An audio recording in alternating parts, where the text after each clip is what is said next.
Вчера вечер во мултикултурниот центар во Кочани беше промовирана книгата со наслов "Жената од Сончев Рид" од роднокрајниот автор Атанас Ѓорѓиев. Книга во која се раскажани моменти уште од детството на авторот, неговиот живот во младоста и местото каде што живеел. Што е опфатено во неа? Моето рано детство,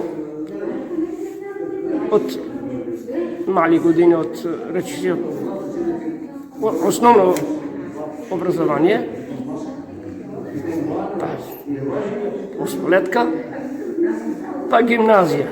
И да овековечам некои работи кои остануваат за вечно сеќавање преку книгата е за моето село, кое сега е во одумирање веќе, нема таму тројца без двајца горе, Вранинци.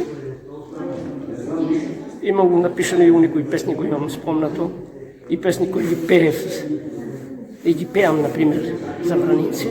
Промотор на делото беше Славица Цветкова. Ова е трета книга на роднокрајниот автор Ѓорѓиев, кој за воиднина најави издавање на уште една, зашто веќе има подготвено и материјали и работи на тоа.